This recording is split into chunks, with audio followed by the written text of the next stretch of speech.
డిఎస్సికి సంబంధించి కొద్ది రోజులుగా వైఎస్ఆర్సీపీ కొన్ని రిలే దీక్షలు చేస్తోంది. మొత్తం అన్ని నియోజకవర్గాల్లో రాష్ట్ర వ్యాప్తంగా జరుగుతున్నాయి. ఓకే, అందులో కూడా కొన్ని లోపాలు అయితే బయటకు వస్తున్నాయి. ఎక్కడా కూడా డిఎస్సికి సంబంధించిన అభ్యర్థులు కనిపించట్లేదు. మొత్తం కార్యకర్తలే ఉన్నారు, ఒక పార్టీ ఉద్యమంగా ఉంది తప్ప అసలైన వాళ్ళు లేరు అనేది కొన్ని విమర్శలు వినిపిస్తున్నాయి. మన ప్రకాశం జిల్లాలో ఎక్కడ కనిపించలేదట వాళ్ళకి సంబంధించిన వాళ్ళు. ఓకే, భయంతో రావట్లేదా ఏంటి అనేది ఒకటి. ఇక రెండోది, అదే టైంలో ఇప్పుడు గ్రూప్ 1 అంశాన్ని తెర మీదకి తీసుకొచ్చారు.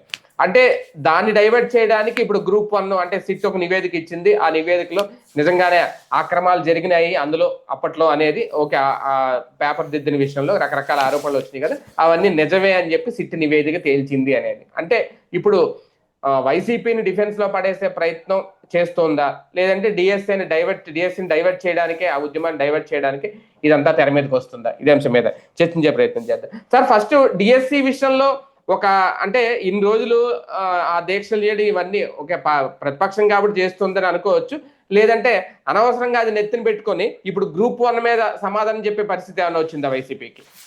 డిఎస్సిలో వైసీపీ తన ఇనిషియేటివ్ తీసుకున్నదేం కాదు వాస్తవంగా చెప్పాలంటే. డిఎస్సి అభ్యర్థులు మొదట సోషల్ మీడియాలో ప్రొజెక్ట్ చేశారు, అనేకంగా మాట్లాడారు, కోర్టుల్లో కూడా వేశారు, కానీ ఎవరు పట్టించుకోలేదు. దాంతో జగన్ దగ్గరికి వాళ్ళే వెళ్ళారు. మొదట ఒక 5గురు వెళ్ళారు, ఆ తర్వాత 10 మంది వెళ్ళారు, 25 మంది వెళ్ళారు, 100 మంది వెళ్ళారు. ఎవరికి వాళ్ళు విడివిడిగానే, వాళ్ళు పోనీ ఆర్గనైజర్ గా వెళ్ళింది కూడా కాదు. వెళ్ళాక అప్పుడు వాటి మీద వైసీపీ కింద స్థాయి నాయకులు స్పందించడం బిగిన్ చేశారు. దాన్ని వాళ్ళతో మాట్లాడి ఆ విషయాలు తెలుసుకుని ప్రెస్ మీట్లు పెట్టడం బిగిన్ చేశారు. సెకండ్ ఫేజ్ లో అది బాగా వెళ్తోంది అని గమనించాక జగన్ రంగంలోకి దిగాడు. జగన్ వచ్చినప్పుడు వాళ్ళు చాలా పెద్ద సంఖ్యలో వచ్చారు. వచ్చి వాళ్ళ బాధలు చెప్పుకునేటప్పటికి జగన్కి సీన్ అర్థమైంది. అది ఒక మనం ఏమంటాం, వార్త బాగా పేలే వార్తని సేలబుల్ న్యూస్ అంటాం. ఇది వార్త బాగా చూస్తారు జనం అనుకున్నప్పుడు, అట్లాగే వాళ్ళకు ఒక సేలబుల్ యాజిటేషన్. అది అంటే జనాలు ఎగబడి వచ్చేటటువంటి పరిస్థితి ఉంటుంది, జనంలో టాపిక్ చర్చకు వచ్చేది అనుకుని భావించారు. డిఎస్సి అనేటటువంటిది పెట్టడం ప్రభుత్వానికి ఒక క్రెడిట్. ఎందుకని? జగన్ టైంలో డిఎస్సి పెట్టలేకపోవడం. జగన్ టైంలో సచివాలయ ఉద్యోగాలు 1,50,000 ఇచ్చాడు, మిగతా అన్ని కలిపితే 2 లక్షలు ఇచ్చుండొచ్చు. కాక పోలీస్ ఉద్యోగాలు కావచ్చు, డిఎస్సి కావచ్చు, జగన్ చెయ్యలా. ఈ 2 జగన్ కెరీర్ లో మైనస్ తన 5 ఏళ్లలో. ఆ మైనస్ చివరిలో పెట్టడానికి ట్రై చేశాడు. అప్పటికి ఎలక్షన్స్ దగ్గరకు వచ్చేసి కోర్టులో కేసులు పడి ఆగిపోవడం ఇదంతా కూడా జరిగిపోయింది. ఆ 6,000నే కదా వీళ్ళు 16,000 చేసింది ఓవరాల్ గా. కాబట్టి అంత ఒక డిఎస్సి నిర్వహించడం అన్నటువంటిది జగన్ కి చేతకానిది ఈ ప్రభుత్వం చేయడం ఒక క్రెడిట్ తెలుగుదేశానికి. కాబట్టి దాన్ని ఆటోమేటిక్ గా దాంట్లో బొక్కలు ఎతకడానికి ఇతను ఎతకక్కర్లేదు, ఒక్కలో వాటంతా అయ్యే బయటకు వచ్చినాయి కాబట్టి అది రైట్ చేసుకొచ్చారు. ఇందులో ఇంకోటి ప్రభుత్వం ఎక్కడ తప్పు చేసిందంటే తొందరలో పడి స్పోర్ట్స్ కోటాకి ఫస్ట్ నువ్వు నోటిఫికేషన్ ఏమైనా చెప్పావా? వితౌట్ నోటిఫికేషన్, ఇది వితౌట్ ఎగ్జామ్ అని చెప్పి ఇప్పుడు గ్రూప్ 1 దాంట్లోది పక్కన పెడితే దీంట్లో మూల్యాంకనానికి సంబంధించిన దాంట్లో డిఎస్సి టీచర్ రిక్రూట్మెంట్ అనేది ప్రత్యక్షంగా ఉంటది, వితౌట్ పరీక్ష రాయకుండా అన్నప్పుడు ఇంకా డిఎస్సి ఎందుకు నాకు అర్థం కాలేదు. డిఎస్సి రిక్రూట్మెంట్ 16,000 కాకుండా ఇంకొక 1000 ఉద్యోగాలు 500 ఉద్యోగాలు వీళ్ళు అట్లా ఇచ్చారనుకోండి, ఒక అర్థం ఉంది. ఏది? పరీక్షలతో సంబంధం లేకుండా స్పోర్ట్స్ వాళ్ళకి ఇచ్చాము అనేటట్టు. డిఎస్సిలో స్పోర్ట్స్ కోటా అని చెప్పి ఆ స్పోర్ట్స్ కోటాకి డిఎస్సి పరీక్ష రాయక్కర్లేదంటే ఇంకేం లెక్కది? పైగా వాటిట్లో ఆ బ్లిడ్జి అదేదో ఇప్పటికి నెట్ లో చెక్ చేసినా కనబడుతుంది. బ్లిడ్జ్ అంటే ఏంటంటే పేకాట కనబడుతుంది అక్కడ. అదేమంటే కేంద్ర ప్రభుత్వం పెట్టిందంటే కేంద్ర ప్రభుత్వం మరి ఎందుకు పెట్టిందో మనకైతే తెలియదు. పేకాటని దీంట్లో ఎట్లా తీసుకుంటారు బేసిక్ గా?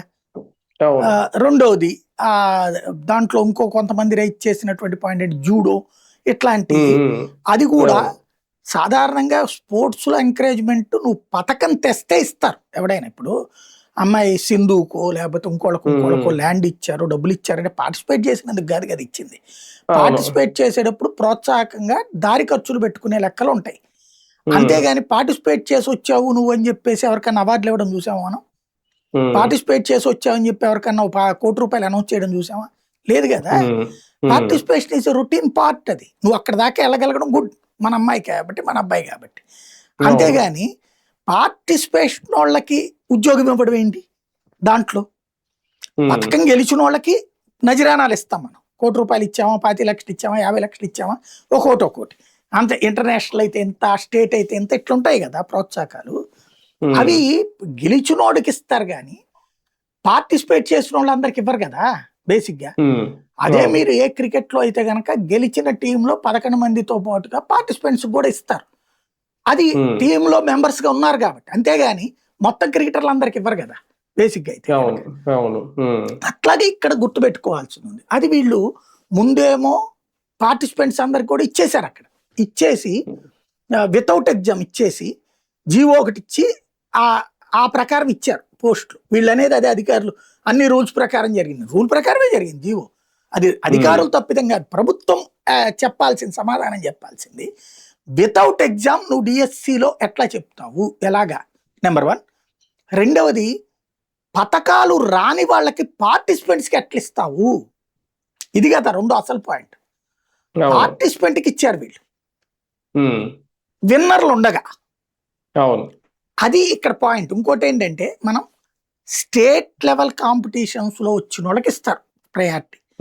ఫస్ట్ సెంట్రల్ లెవెల్, ఇంటర్నేషనల్ లేదా నేషనల్ లేదా స్టేట్ లెవెల్.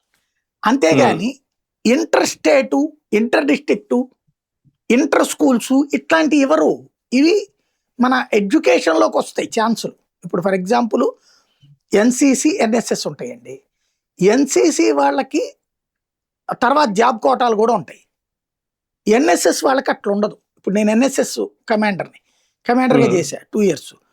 వాలంటీరు అంటే మొత్తం 3 yearsలో 2 క్యాంప్ సర్టిఫికెట్లు చేస్తే ఓ రిజర్వేషన్ ఉంటుంది. అదేంటి, హయ్యర్ ఎడ్యుకేషన్లో రిజర్వేషన్ వస్తుంది నాకు, అంతే. నాకు తర్వాత జాబ్కి రాదు అది. ఆ 2 సర్టిఫికెట్లు ఉన్నాయి నా దగ్గర. నేను ఎన్ఎస్ఎస్ 2 క్యాంప్స్ చేశాను అనమాట. 2 క్యాంపులు చేసే వాళ్ళకి నెక్స్ట్ రిజర్వేషన్ వస్తుంది. అందరు ఎన్ఎస్ఎస్ పార్టిసిపెంట్స్కి ఇవ్వరు అది. అట్లాగా ఈ ఎడ్యుకేషన్ లో నెక్స్ట్ దాంట్లోకి వచ్చేటప్పటికి ఎన్ఎస్ఎస్ లో 200 మందిని తీసుకుంటాం, 100-200 మందిని. వాళ్ళల్లో క్యాంప్కి సెలెక్ట్ అయ్యేటటువంటి వాళ్ళు ఫస్ట్ ఇయర్ 25 మంది, సెకండ్ ఇయర్ 25 మంది. ఈ 50 మందికి కూడా ఈ సర్టిఫికెట్ ఇస్తారనమాట. ఫస్ట్ ఇయర్లో ఒకసారి, ఫైనల్ ఇయర్లో ఒకసారి అనమాట. ఈ సర్టిఫికెట్లు మనకి నెక్స్ట్ ఎడ్యుకేషన్ దాంట్లో వస్తుంది కానీ అందరు ఎన్ఎస్ఎస్ వాలంటీర్లకి ఇవ్వరు అవి. అట్లాగే ఇక్కడైనా సరే, ఇక్కడ వీళ్ళు అట్లా ఇచ్చేశారు పార్టిసిపెంట్స్. దానికి జీవో ఇచ్చేసేసి ఆ తర్వాత మళ్ళీ జీవో క్యాన్సిల్ చేసి కొత్త జీవో ఇచ్చారు. అంటే ఇకపైన మళ్ళీ మామూలే పరీక్షలు రాయాలి. ఇప్పుడు మాత్రం పరీక్షలు రాయకుండా అలౌ చేసినట్టు. దీన్ని తర్వాత వైసీపీ వాళ్ళు పెద్దగా ఇన్డెప్త్గా ఎతికారని నేను అనుకోను. కానీ ఆ డిఎస్సి అభ్యర్థులు కొన్ని పాయింట్ రైజ్ చేశారు. యువగళం పాదయాత్రలో పార్టిసిపేట్ చేసిన వాళ్ళు, విశాఖపట్నం ఎవరు రిపోర్టింగ్ చేసిన వాళ్ళు కూడా ఉన్నారు, రిపోర్టర్లుగా చేసిన వాళ్ళు కూడా. అట్లాగా ఇట్లాంటివి వచ్చినాయి పదవులు అని చెప్తున్నారు. అంటే ఒకటి వాళ్ళ లైఫ్ సెటిల్ చేసేసినట్టే ఒక ఆస్పెక్ట్ పార్టీ పరంగా చూసుకుంటే. రెండో పక్కన ఆ మేర ఆ ఒరిజినల్ వాళ్ళకి అన్యాయం జరిగినట్టే. కాకపోతే అది సరిగ్గా ఎక్స్ప్లెయిన్ చేయడంలో వైసీపీ ఫెయిల్ అవుతుంది.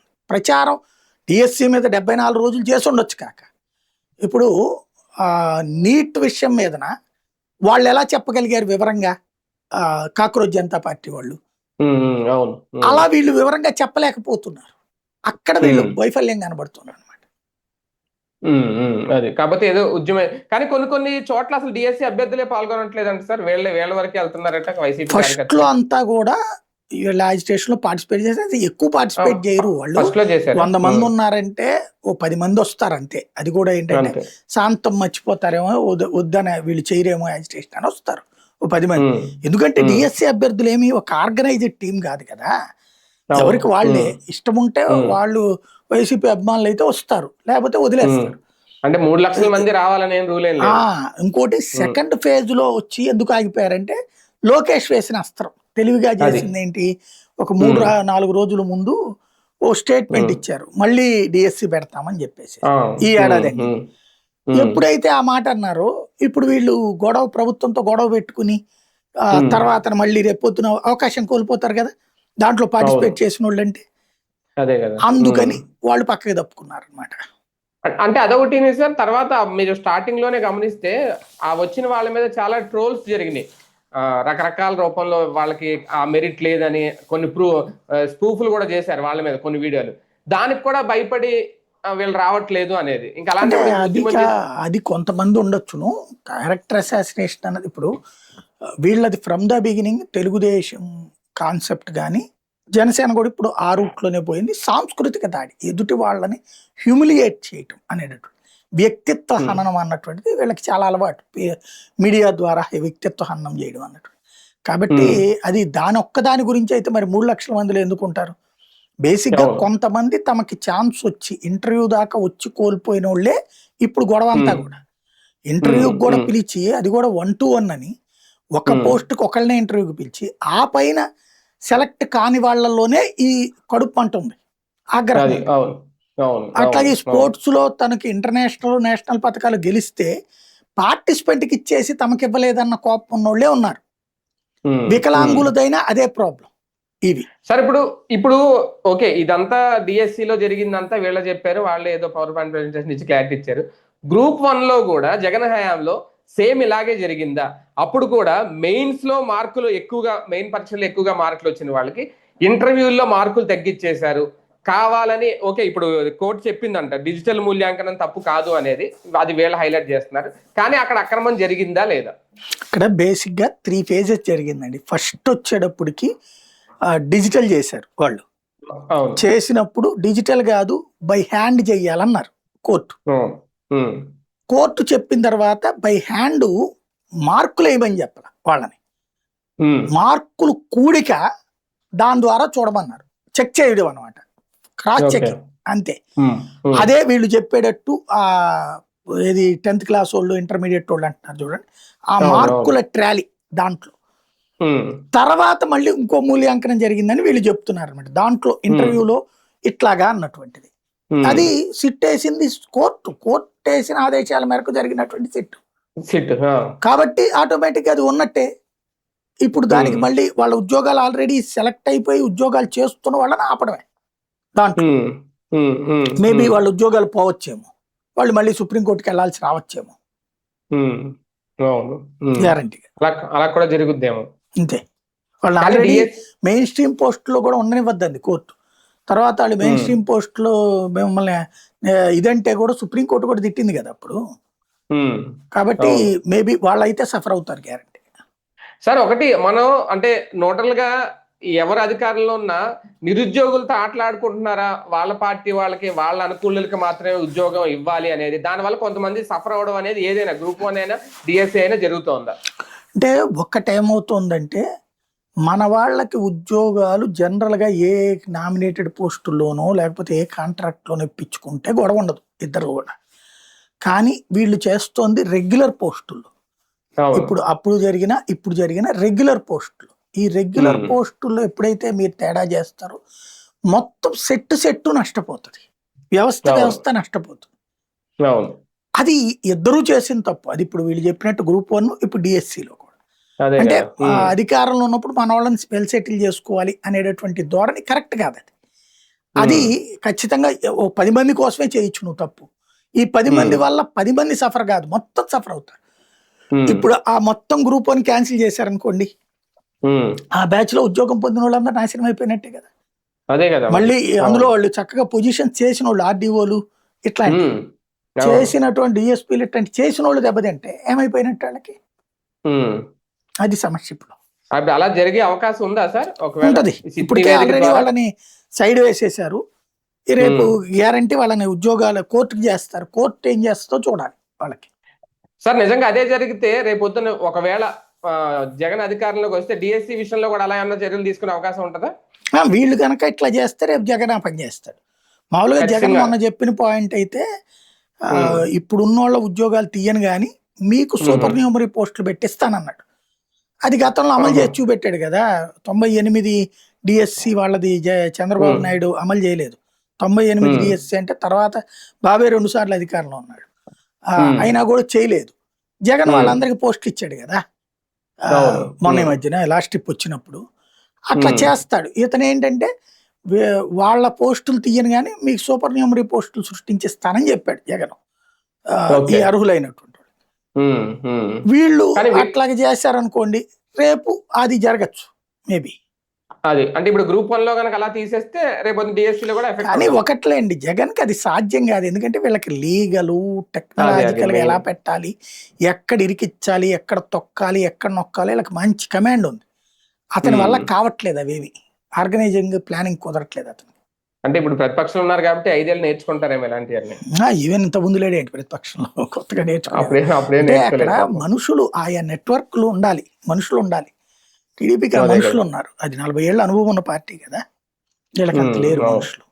దీనివల్ల ఇప్పుడు ఈ డిఎస్సి పోరాటం ఊపు తగ్గుతుందా ఇక రేపు నుంచి? తగ్గిపోతుంది. ఎందుకంటే ఈ నెల వచ్చే నెలలోనే పెట్టేస్తున్నారు అది అక్టోబర్లో. ఉమ్, ఇంకా ఉమ్. వీళ్ళు ఎవరు రారు ఇక డిఎస్సి అభ్యర్థులు వచ్చి చేయగాల్చుకోరు. ఎందుకంటే ఒక వీళ్ళు రకంగా చాలా కసిగా రేపు పొద్దున ఇక్కడ చూసారంటే వాళ్ళని రేపు ఇంటర్వ్యూల దగ్గర ఆపుతారు, అవసరమైతే వాళ్ళ పేపర్లో రాసి మరి ఆపుతారు అనమాట. అదే అదే. అందుకని ఆగిపోతారు, వాళ్ళు ఎవరు రారు ఇప్పుడు ఇక. ఒక రకంగా చాలా తెలివిగా డిఎస్సి పోరాటానికి చెక్ పెట్టింది లోకేష్ అనుకోవాలేమో చాలా ప్రభుత్వం. స్ట్రాటజిక్ గా కొట్టాడు అనమాట దెబ్బ. అది రైట్ రైట్. చూద్దాం, మొత్తానికి డిఎస్సి పోరాటం చాలా ఆవేశంగా మొదలు పెట్టారు కానీ గ్రూప్ 1 తో అది చెక్ పెట్టినట్టు అయిందా చూద్దాం, ఇంకా ముందు ఎలా ఉండబోతుంది ఏంటనేది.